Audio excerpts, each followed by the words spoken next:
Divino Mestre Jesus, agradecemos pela oportunidade, pelo ensejo que se renova para nós, para realizarmos esse estudo,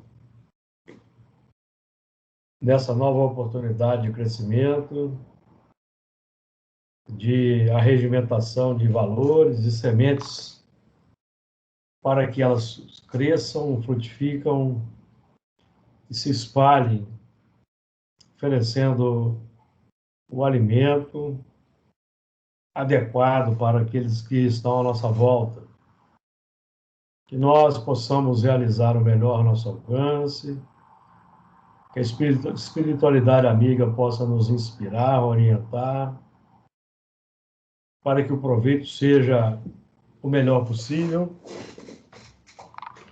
e que os nossos trabalhos possam ser úteis para os irmãos desencarnados que se encontram nas nossas casas espíritas, em tratamento, em estágio de trabalho, de aprendizagem. As tuas bênçãos de paz, de compaixão, de misericórdia, envolvam-nos a todos. Projetar o texto de hoje. Estudo do Apocalipse, capítulo 4, a partir do versículo 8. Então vamos lá, vamos fazer a leitura. Apocalipse não, Gênesis. Gênesis, capítulo 4, versículo 8. E falou Caim com o seu irmão Abel. E sucedeu que, estando eles no campo, se levantou Caim contra o seu irmão Abel e o matou. E disse o Senhor a Caim: Onde está Abel, teu irmão? E ele disse: Não sei, sou eu o guardador do meu irmão? E disse Deus: Que fizeste? A voz do sangue do teu irmão clama a mim desde a terra. E agora maldito és tu, desde a terra que abriu a sua boca para receber da tua mão o sangue do teu irmão. E o versículo 12: Quando lavrares a terra, não te dará mais a sua força. Fugitivo e vagabundo serás na terra. Muito bem, o versículo 8 do capítulo 4. E falou Caim ao seu irmão Abel, e sucedeu que, estando eles no campo, se levantou Caim contra o seu irmão Abel e o matou. Nós, na semana passada, iniciamos o assunto, trabalhamos essa primeira parte do versículo, e falou Caim com o seu irmão Abel. Nós abordamos bastante esses aspectos. Boa noite, Luiz. Boa noite. Nós abordamos bastante esse aspecto do Caim e Abel como os componentes do grupo que veio em transmigração para a Terra. E também falamos um pouco sobre o Caim e o Abel como os elementos da casa mental. Então, hoje o nosso foco vai ser nesse aspecto da casa mental, do diálogo de Caim com o seu irmão Abel. Caim representando o subconsciente, os valores arquivados, os impulsos automáticos arquivados no nosso subconsciente, que foram amealhados ao longo das múltiplas existências nos reinos anteriores ao reino humano, pelo processo da repetição sistemática, criando, então, a linha indutiva, reflexiva, condicionamento dos planos do subconsciente. Nós estamos aqui trabalhando o aspecto do diálogo interior na nossa casa mental, que se apresenta pela emersão instintiva dos reflexos, das emoções automáticas, que vão representar as forças de base, as forças instintivas, o que já está automatizado. E como nós ainda estamos muito mais próximos da animalidade do que da angelitude, nós fazemos a conexão com os desencarnados do plano inferior por meio desses impulsos automáticos emergentes. Abel representando os valores do superconsciente trazidos para nós pelos nossos irmãos mais adiantados, seja por meio da mediunidade, seja por meio da inspiração, da intuição, da leitura de um livro. Então, os dois aspectos, os dois planos da casa mental, eles vão dialogando. É o diálogo da voz da consciência, que todos nós aí realizamos nos nossos movimentos evolutivos.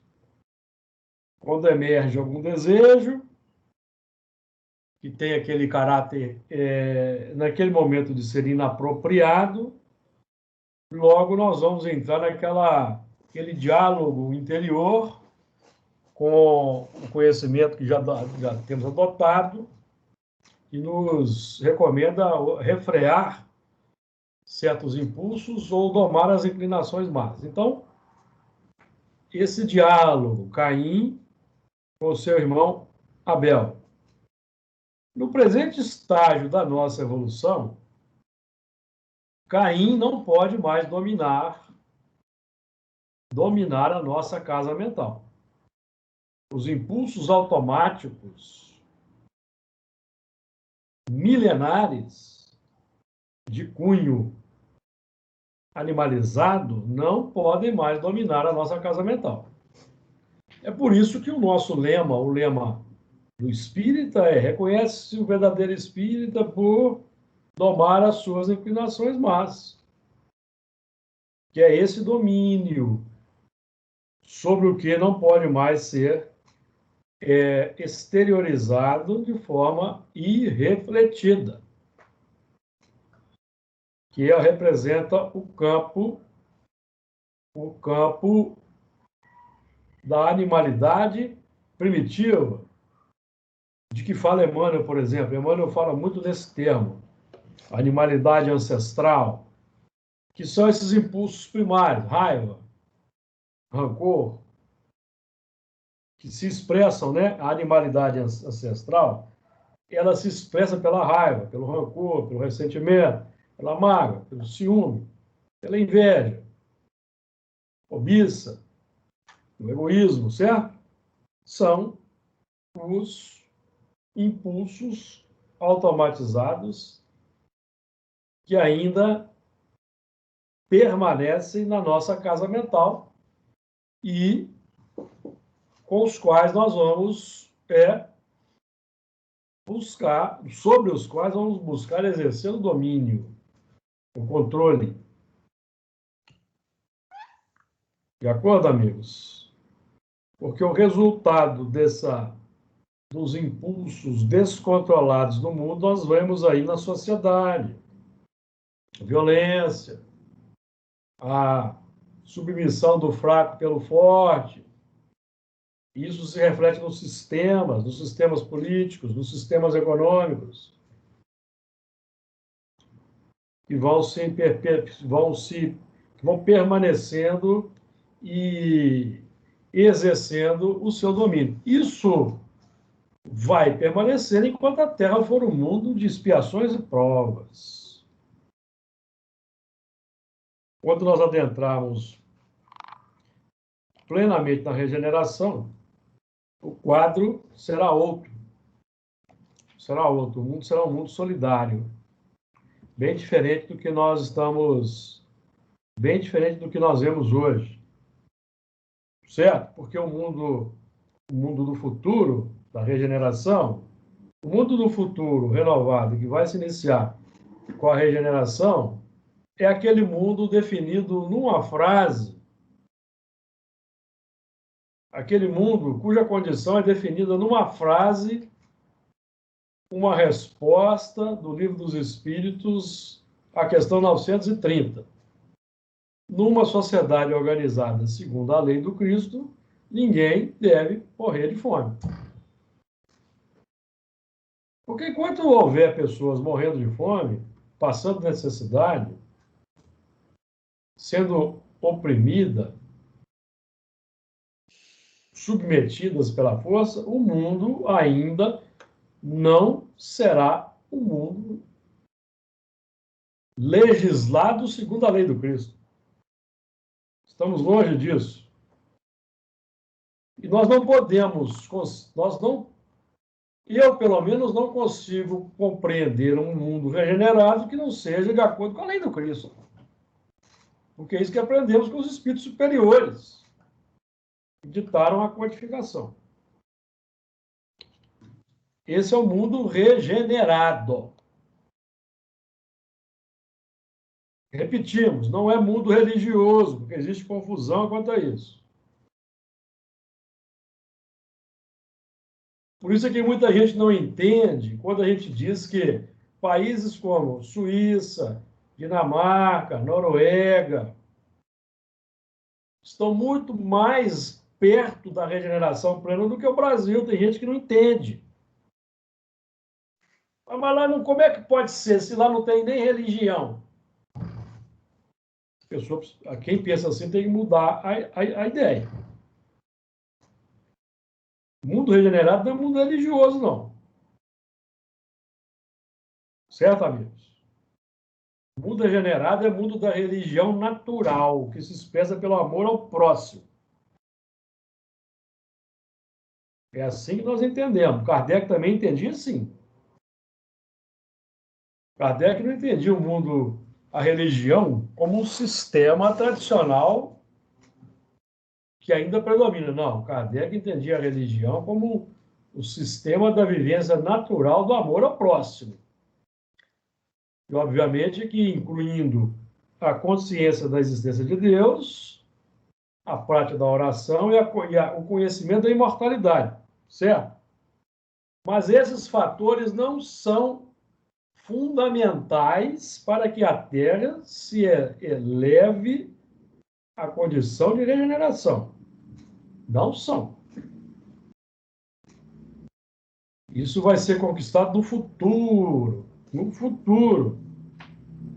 Tanto é que os espíritos definem assim na revista Espírita, que no futuro deixará de haver religião tradicional, como nós entendemos aí, como estamos vendo. Porque as religiões tradicionais, elas ainda oprimem ou não oprimem o fraco. Exploram o fraco. A religião tradicional. E o mundo do futuro não terá esse tipo de sistema, até porque, amigos, as pessoas serão mais esclarecidas e mais instruídas. Ciência será o fator preponderante. Aliás, Kardec já disse para nós, né? Kardec já disse para nós que o dia que a ciência demonstrar que o espiritismo está errado num ponto, o espiritismo vai mudar nesse ponto. Então, nós temos que caminhar para e passo com a ciência. Nós não vamos aguardar a ciência. Não quer dizer que nós vamos aguardar a ciência comprovar a mediunidade para que a gente, então, não se dedique à prática mediúnica. Não é isso, não. Nós estamos dizendo não. Porque nós que lidamos com a mediunidade já temos a comprovação da veracidade do fenômeno. Temos provas, certo? Então, nós precisamos hoje permitir que o Abel, que representa o ensinamento que vem, que é de cunho superior, fale tenha mais voz ativa na nossa intimidade do que Caim, que representa os nossos instintos ancestrais. De acordo, né, amigos?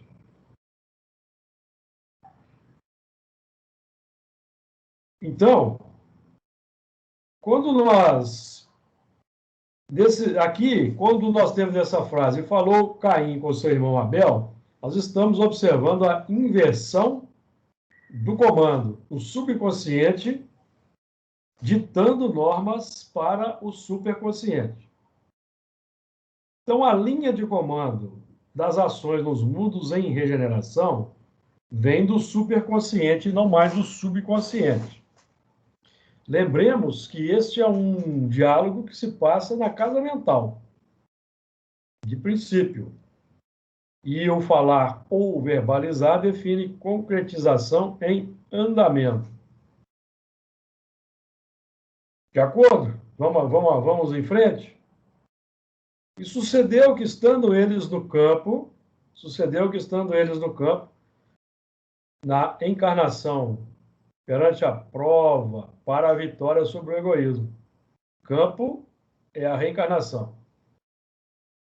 A seara, local de trabalho, estando eles no campo, que é o momento de vivenciar a excelência do que temos aprendido perante as circunstâncias, situações, os acontecimentos e as pessoas. É o campo de trabalho. É o momento em que nós vamos buscar deixar as virtudes falarem mais alto e vamos dominar o egoísmo, que é no contato social. É o momento oportuno para a exemplificação que nós temos aprendido. E sucedeu que, estando eles no campo, se levantou Caim contra o seu irmão Abel e o matou. Então, sucedeu que, estando eles no campo, se levantou Caim contra o seu irmão Abel e o matou. Então, define, meus amigos, que nós, na nossa experiência física, no trabalho pela implementação do bem, pelo domínio das inclinações más, nós não tivemos eficiência. Quando nós lemos esse tipo de enunciado, se levantou Caim contra o seu irmão Abel e o matou, nós estamos dizendo o seguinte, que o egoísmo sufocou o amor. É nesse sentido. O egoísmo antigo continua sufocando o amor e o mata. Não que o egoísmo vai eliminar o amor, porque no egoísmo está embutido o amor, não está? O amor próprio. O amor voltado para nós mesmos, certo? Mas o amor está aí presente. Então, por isso é que não são substancialmente maus os princípios que dão origem às paixões. Por quê? O princípio que dá origem ao egoísmo é o amor. Mal direcionado. Mas o amor é sempre o amor. Não tem alteração, certo? Nós precisamos irradiá-lo, desennovelá-lo, porque ele está todo voltado para nós. Nós precisamos permitir que o amor se irradie para o próximo. Tá a caída aí, Luiz?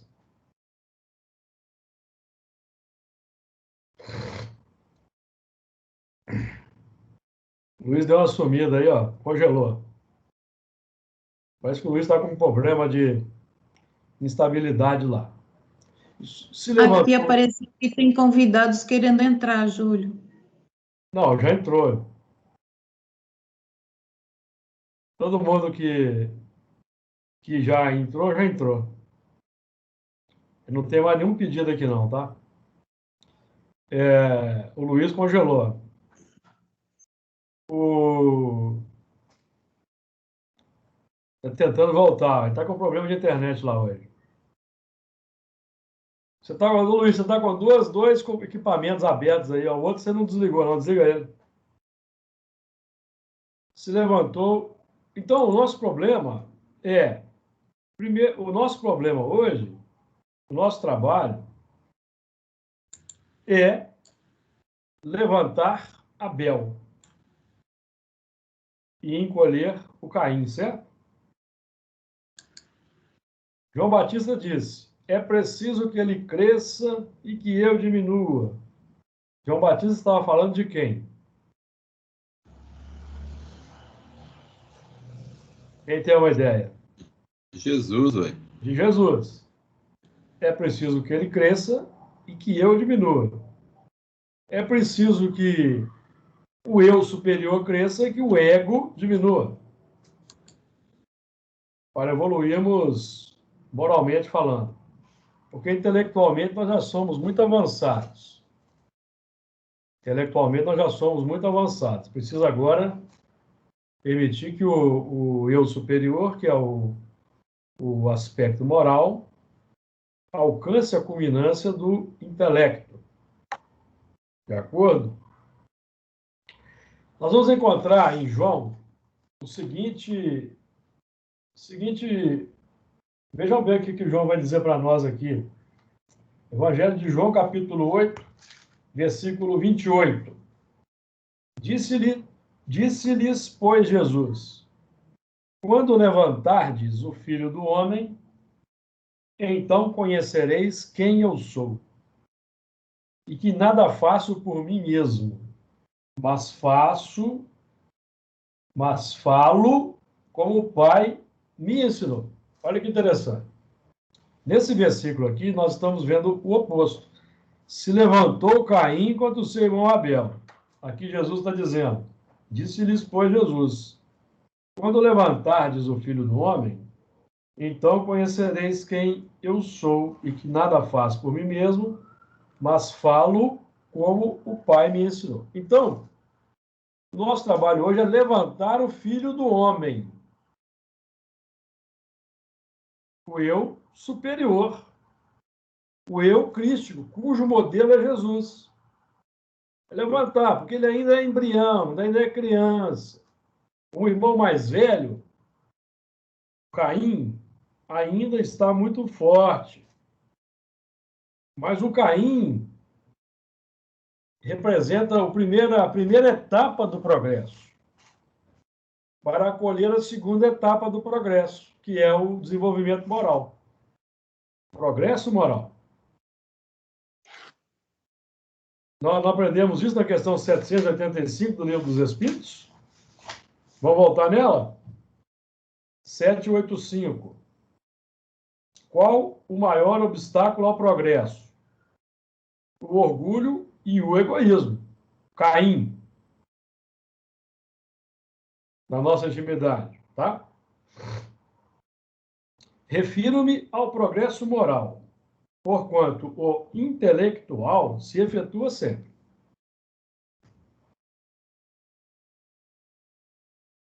O progresso intelectual, ele é o primeiro a se realizar. Primeiro. Por quê? Questão 780. Vamos lá? O progresso moral acompanha sempre o progresso intelectual? Decorre deste, mas nem sempre o segue imediatamente. Então, meus amigos, o primeiro progresso que todo espírito realiza é o progresso intelectual. É o primeiro. Porque o moral decorre do progresso intelectual. Por que o progresso moral decorre do progresso intelectual? Porque para avançarmos moralmente é preciso fazermos a identificação entre o bem e o mal e escolher. sem o conhecimento intelectual, nós não vamos conseguir diferenciar o bem e o mal. Porque o bem e o mal, meus amigos, eles são uma questão de desejo, de emoção. É uma questão interior. Eu tenho que entender que determinados desejos que eu tenho não são mais bons para o progresso moral. E eu só consigo entender isso avançando intelectualmente. Tem outro recurso. Deu uma ideia? Ficou claro isso? Por que o progresso da humanidade é lento? Questão 365. O espírito evolui em insensível marcha ascensional. Por quê? Deixar os desejos, meus amigos, é muito difícil. Mudar desejos é muito difícil. Demora. Combater o egoísmo é difícil. Difícil. Então, por isso que temos que ter calma. Certo? Então, vamos lá. Se levantou Caim contra o seu irmão Abel e o matou. Então, vejam bem. Se antes era uma verbalização, falou Caim com seu irmão Abel, lá no primeiro lance. É concretização em andamento. Quando eu penso e falo, a concretização do propósito está em andamento. Mas quando o Caim se levantou, significa que houve a concretização. A intenção foi concretizada. Intenção, pensamento, palavra, ação. Se nós não conseguimos impedir a concretização, que é a ação, cujo impedimento iria decorrer do quê? Do domínio sobre as inclinações más? Se eu não consigo cortar, concretiza-se. Quando se concretiza, houve a morte. Periférica, vejam bem. Houve a morte periférica, por exemplo, se eu estou naquela luta, fora da caridade não há salvação. Meu lema é esse, certo? Eu estou nessa luta. Mas aí o egoísmo sobrepõe, certo? Então, simbolicamente, eu matei. O egoísmo continua vivo, eu matei o fora da caridade não há salvação. Perifericamente, porque esse mandamento já está registrado na consciência. Nós não conseguimos mais apagar. Certo? Agora, vamos partir para o plano nós estamos falando da casa mental. Deixa eu só completar esse raciocínio aqui, Luiz. Segura só um minutinho. Nós estamos aqui falando do plano interior, tá? Do diálogo interior. Fora da caridade, não há salvação, versus egoísmo. Mas acontece que o fora da caridade, não há salvação, ele me foi instruído por um irmão mais adiantado ao qual eu escutei. Jesus, Kardec, certo? Eu escutei, gostei, mas o meu eu antigo, em tese, matou. Matou perifericamente, não eliminou. Então, quando Jesus foi crucificado e foi morto perifericamente, não foi eliminado. Por quê? Primeiro, que o espírito é imortal, e segundo, que o que ele falou já está na consciência dos que escutaram. Certo, amigos? Já está. Então, quando alguém mata, no plano concreto, se alguém mata uma outra pessoa, quem está morrendo, na verdade, é quem matou, não é quem foi morto. Quem foi morto resgatou, reajustou-se perante a lei. Quem matou vai precisar reajustar-se perante a lei. Está morto. Precisa de novas reencarnações. Entenderam? O sentido da morte aí? Então, para o espírito, a reencarnação é morte.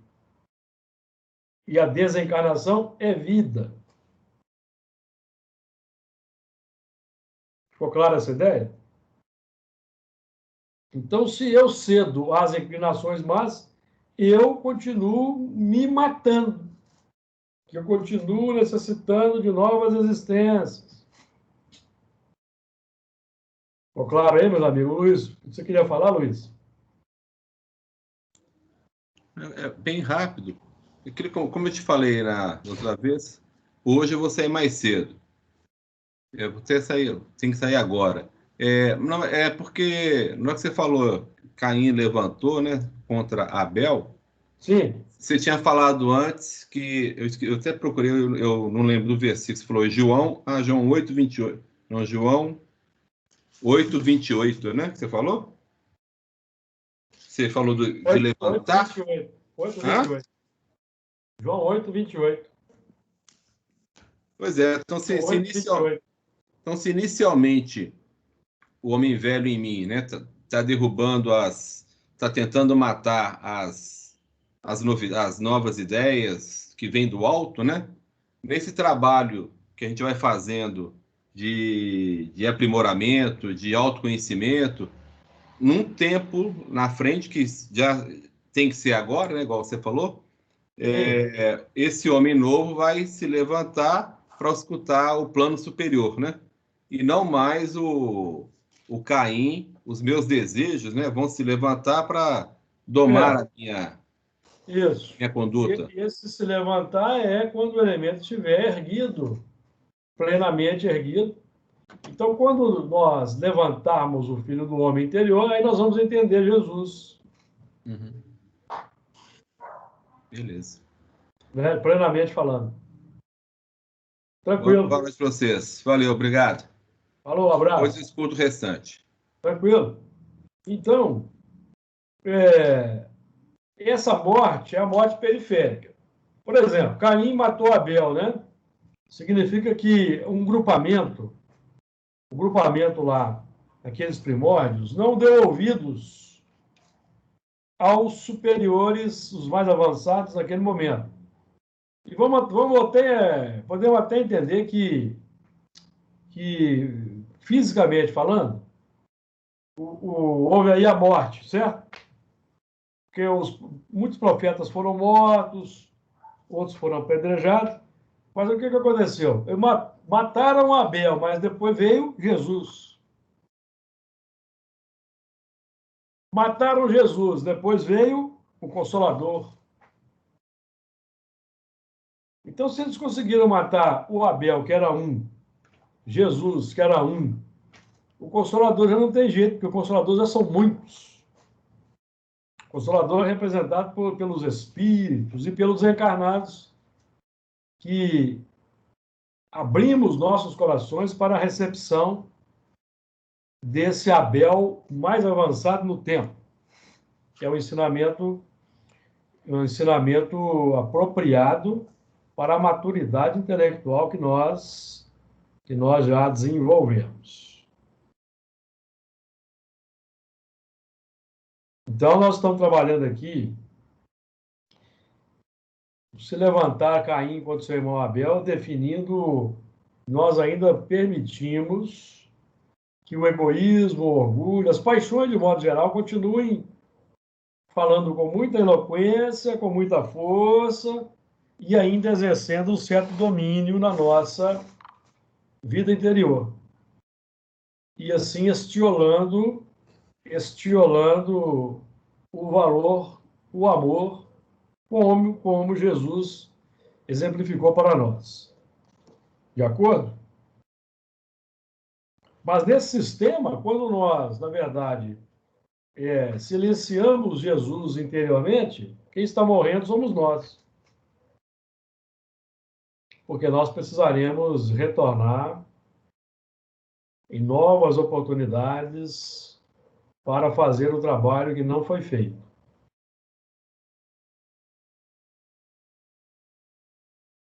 Vamos em frente? Versículo 9.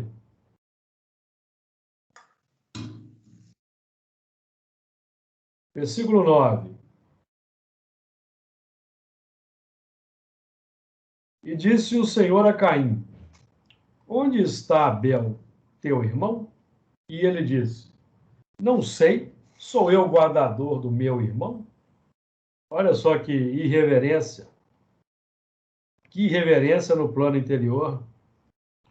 Isso é o nosso diálogo íntimo, quando a consciência nos cobra alguma coisa, quando a consciência nos cobra alguma coisa e nós, de forma irreverente, respondemos dessa forma ou de uma outra forma. Então, aqui nós estamos trabalhando. E disse o Senhor a Caim: voz da consciência. É o diálogo interior. É o conhecimento superior que nós já adquirimos, que é a voz da consciência que se levanta na nossa intimidade todas as vezes em que nós vamos realizar alguma ação, alguma atitude que não está de acordo com os preceitos abraçados. É um fenômeno natural, meus amigos. Até que a gente consiga a vitória, nós vamos ter a luta contra determinados aspectos da nossa intimidade natural. Então vamos ter calma, vamos ter tranquilidade, porque senão a gente começa a entrar em depressão, angústia, porque nós não estamos conseguindo dominar certas coisas. Então há muita gente se adentra no terreno da depressão, da culpa, do remorso e do arrependimento e fica cultivando. Isso se torna contraproducente, não é por aí. Então, cometemos algum erro, notamos alguma imperfeição, bola para frente, vamos buscar acertar da próxima, bola para frente. Vamos buscar acertar em outras áreas. Esse é o dinamismo natural da vida, da existência. Porque senão nós vamos entrar no território da dificuldade plena. Então disse o Senhor a Caim, diálogo interior. E, obviamente, só reforçando aqui um aspecto importante. Todas as vezes em que as nossas inclinações más, elas afloram, é uma oportunidade para os espíritos desencarnados da mesma condição buscarem a conexão conosco, é natural. Questão 459 do Livro dos Espíritos. Kardec perguntou: influenciam os espíritos em nossos pensamentos, em nossos atos? E o que os espíritos responderam? Muito mais do que imaginar. De ordinário são eles que vos dirigem. Os espíritos inferiores vão nos dirigir se a nossa tônica nas 24 horas forem os instintos ancestrais. Então, seremos conduzidos pelos espíritos inferiores. Se a nossa tônica já, na maior parte do tempo, já é mais virtuosa, então nós estamos atraindo para junto de nós os bons espíritos, que vão se utilizar, meus amigos, vão se utilizar das nossas virtudes para irradiarem o bem na Terra. De forma natural. Então, quanto mais virtudes nós exteriorizamos no dia a dia, nós estamos atuando como instrumento da misericórdia. E auxiliados pelos bons espíritos, que atraímos. Certo? Quanto mais paixões, instintos, egoísmo, etc., nós irradiarmos no dia a dia, mais atrairemos os espíritos da mesma condição natural, que vão se expressar por nós e seremos instrumentos da justiça, do escândalo na Terra. Nós estudamos isso no Evangelho segundo o Espiritismo aqui no grupo, na segunda-feira, não faz muito tempo. Olha aqui, nós lemos o capítulo 5 do Evangelho segundo o Espiritismo, no item 27, Bem-aventurados os aflitos, o seguinte, ó. Sabeis se a providência não vos escolheu, não como instrumento de suplício para agravar os sofrimentos do culpado, mas como bálsamo da consolação para fazer cicatrizar as chagas que a sua justiça abrira. Então, aqui o capítulo, Bem-aventurados os aflitos, o item é, dever-se-á por termo as provas do próximo? Kardec perguntou. Todas as vezes que nós estamos atuando no nosso dia a dia, sob o império das paixões, nós somos instrumento da justiça para o próximo, tá? Porque nós vamos, naturalmente, pela nossa própria presença complexa, sermos elementos desafiadores para o próximo, que precisarão nos tolerar, compreender, ter misericórdia, ter compaixão, perdoar, certo? Quando nós conseguimos que as virtudes predominem no dia a dia, nós já somos instrumentos da misericórdia. O que eu estou dizendo aqui? Eu estou me referindo aqui, por exemplo, vou trazer a baila aqui o Chico Xavier. As pessoas não procuravam o Chico, e o Chico sempre tinha uma palavra amiga. Alguém viu o Chico com raiva alguma vez aí xingando alguém? Esbravejando? Então ele era um instrumento da misericórdia. Então ele atraía. Então cada um atrai na pauta do que irradia. O Brasil atravessa um momento complexo, é o que nós atraímos. Com as forças que nós irradiamos. Atraímos a complexidade. As situações, as pessoas, os acontecimentos que precisamos para aprendermos a desgostar da nossa atitude complexa. E aqui eu estou me referindo a Paulo. Estou me referindo a Paulo na questão 1009 do Livro dos Espíritos, dissertação de Paulo. Ele vai dizer assim, ó,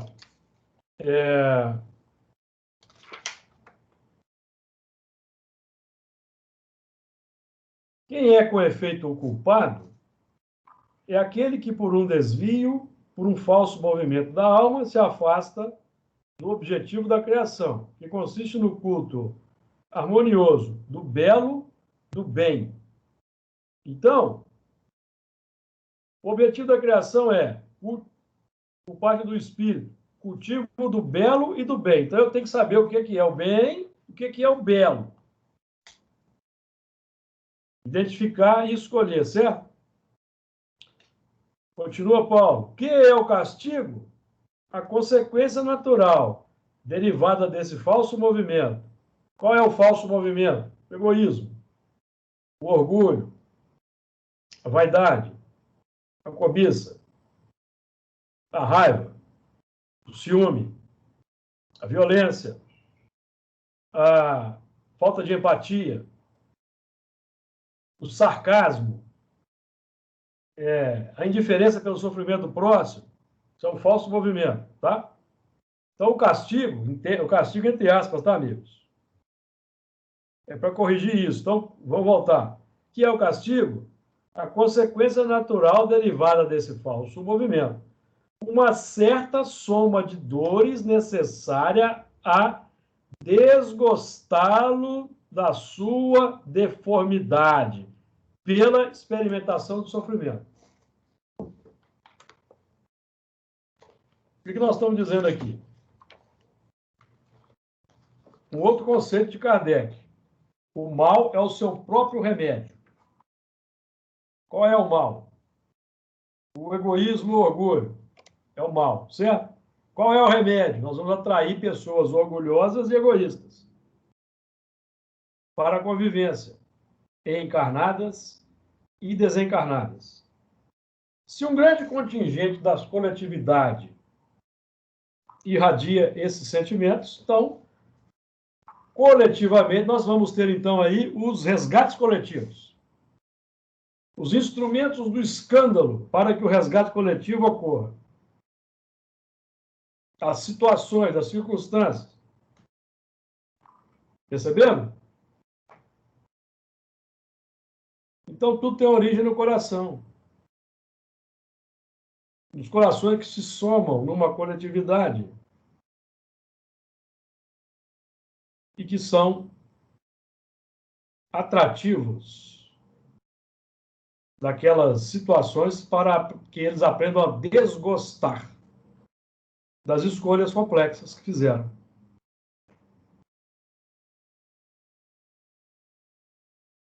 Ficou claro? Então, enquanto nós aqui na Terra formos, no dizer do Raul Seixas, uma metamorfose ambulante, nós não sabemos se nós somos bons ou somos maus. Enquanto houver esse tipo de predomínio, nós vamos atrair quem? Os espíritos complexos.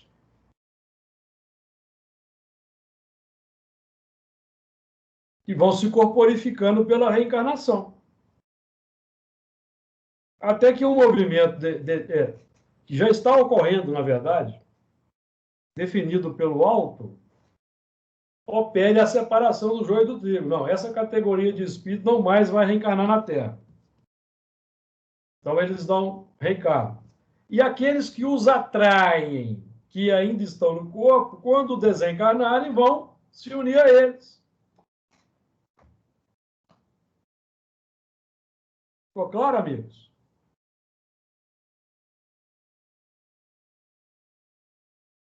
Então, qual que é a linha de corte? O divisor de águas. Paixões e virtudes. O que é que nós queremos? Nós queremos um país harmonizado, um país feliz. Sejamos virtuosos para atrairmos elementos virtuosos para nos ajudar a construir uma nação que seja digna do projeto Brasil, Coração do Mundo, Pátria do Evangelho. Que é um projeto. Perguntaram para o Chico se o Brasil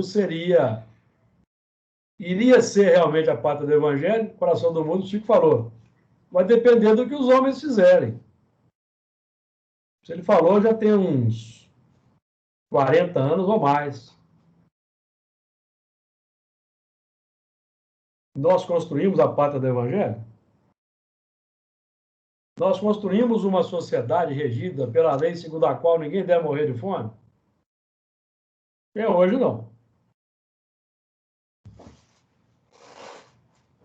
Então, meus amigos, essa é a dificuldade. Não é? E disse o Senhor a Caim, onde está Abel, teu irmão?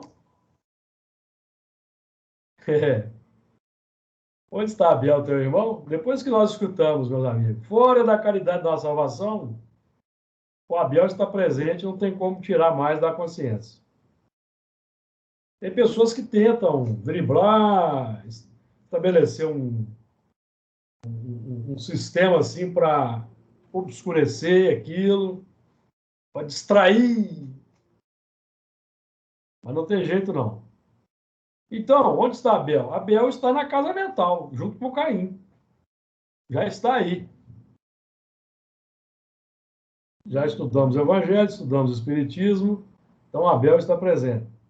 E ele disse, não sei, que é uma tentativa de escamotear a verdade. Tentativa de escamotear a verdade. Isso é um diálogo consciencial, tá, meus amigos? Consciencial, tá? Basicamente é consciencial. Os espíritos estarão envolvidos. De um lado estará o espírito que quer que nós continuemos na complexidade, porque ele se alimenta disso. E do outro lado está o anjo guardião buscando nos inspirar para uma nova diretriz. É o que acontece na casa mental. Quem é que vai prevalecer? Vai prevalecer aquele ao qual nós demos mais força, pela virtude ou pela paixão. É uma lei magnética. Lei magnética. E depois que nós optamos pela paixão, o amigo espiritual que nos inspira a virtude nada mais pode fazer, porque nós já fechamos o circuito, definimos. Ele não tem como mais quebrar o livre-arbítrio. A não ser que nós sejamos beneficiados por um mal súbito, um AVC, um colapso cardíaco, por exemplo. Muitas vezes vai ajudar, é a dor que vai nos ajudar no momento em que nós estamos assim a um passo da queda. Essas coisas acontecem quando o espírito tem algum mérito e os seus amigos não querem que ele caia de todo, então ele é beneficiado com um mal, uma doença, que vai impedi-lo de realizar aquela ação complexa. E ele diz: não sei, sou eu o guardador do meu irmão? O irmão mais velho, que é o primogênito, meus amigos, é quem recebe e zela pelo irmão. No nosso caso aqui da casa mental, no plano que nós estamos trabalhando aqui, intelecto e progresso moral, o irmão mais velho é o intelecto, progresso intelectual, que nós já realizamos, é que vai acolher o irmão mais novo. Aí é preciso que ele cresça e que eu diminua, conforme João Batista vai definir. Progresso moral não é que nós vamos sufocar o intelecto, não é isso não, meus amigos. O intelecto, o progresso intelectual se efetua sempre. Está lá no Livro dos Espíritos, nós acabamos de ler. O progresso intelectual se efetua sempre, em quaisquer circunstâncias que nós estejamos trabalhando, agindo, o progresso intelectual vai se realizar. Qualquer circunstância. Se eu resolver que eu preciso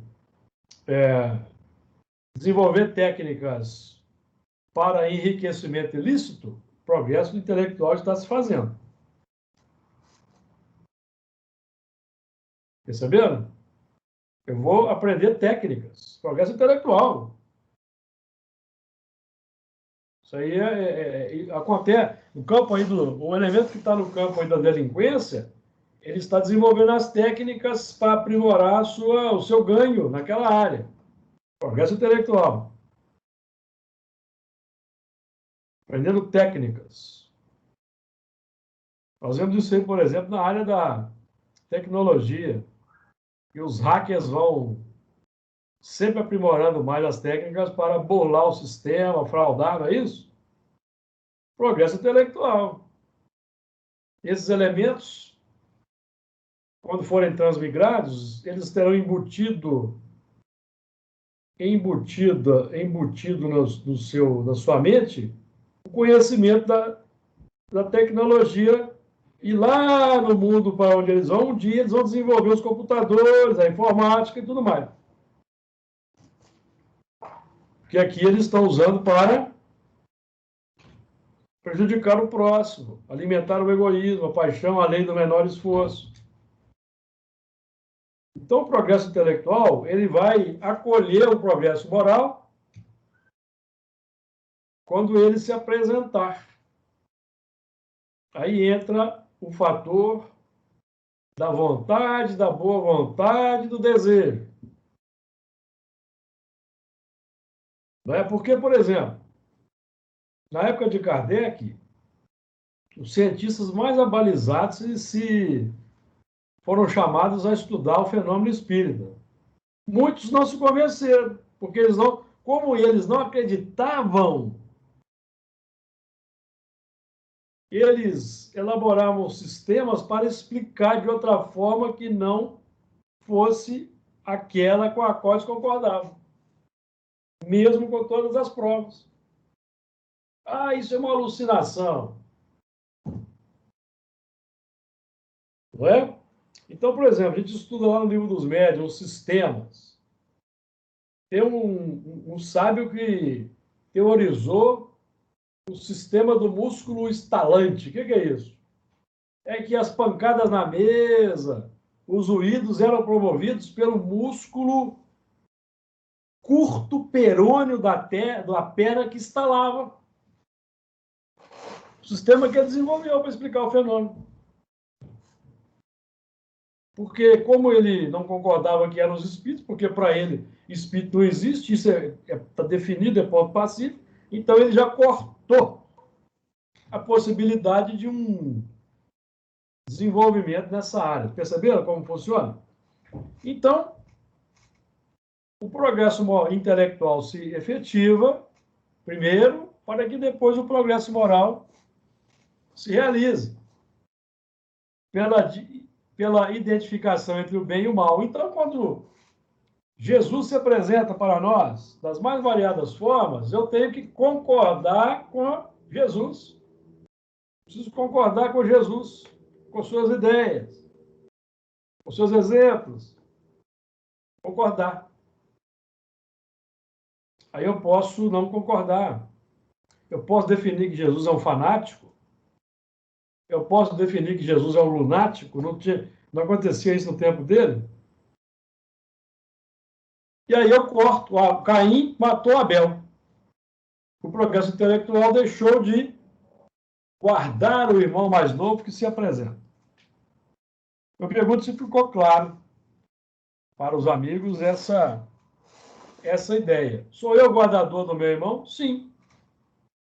Nós somos os zeladores do irmão mais novo.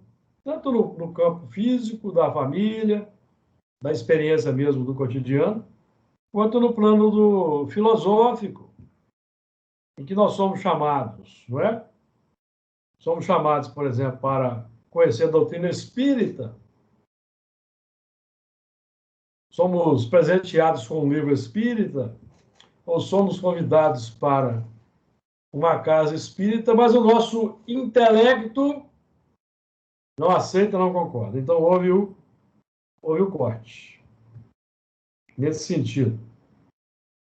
Então, esse é o sistema. O sistema é, na linha da evolução, do desenvolvimento das duas asas, o progresso intelectual se efetua sempre e ele precede o desenvolvimento moral. Precede. Porque é o desenvolvimento intelectual que vai alavancar o progresso moral, fazendo compreensíveis o bem e o mal. O homem, desde então, pode escolher. O desenvolvimento do livre-arbítrio acompanha o da inteligência e aumenta a responsabilidade dos atos. Então, esse é um ponto que nós queríamos aqui deixar para o nosso entendimento, é que nós chegamos nesse ponto da nossa trajetória no campo, aqui no plano físico, nessa transição que vivemos na Terra, com suas dificuldades, que ainda teimam em permanecer no mundo, como estamos vendo aí no noticiário, as dificuldades criadas pelo egoísmo, pelo orgulho, pela indiferença moral, pela falta de empatia. E o nosso desafio, hoje, nessa transição que nós estamos vivendo, nós que somos espíritas, o nosso desafio é sermos os guardadores do legado dos nossos irmãos superiores, representados por Allan Kardec. Zeladores do cristianismo redivivo, dos valores puros do bem e do amor, para comunicar aos filhos do Calvário. Nós somos depositários e administradores desses componentes novos, que com o tempo deixam de ser peças extras e são incorporados à nossa estrutura consciente e se encaixam nas reservas conquistadas por nós. Esses valores, meus amigos, que nós estamos hoje lutando para guardar no coração, pelos esforços por domar as inclinações más no cotidiano, no futuro, serão valores automáticos que se irradiarão como um condicionamento natural em função da nossa prática, da insistência, do controle que vai sendo efetuado. Então, nós vamos sair daquela condição de sermos instrumentos complexos na Terra, em função de um automatismo difícil que ainda mantemos, e vamos entrar na linha dos colaboradores de Jesus, dos elementos que são os agentes da misericórdia, de forma natural e espontânea. Então, fica para nós esse ponto. Mas nós podemos recusar e voltarmos para o plano conhecido, que ocorre quando nós distorcemos, adulteramos ou simplesmente deixamos de lado. Então, nosso desafio, nós espíritas cristãos, o desafio é sermos fiéis à doutrina, ao Evangelho, não conspurcarmos a doutrina, não adulterarmos os seus postulados e buscarmos a fidelidade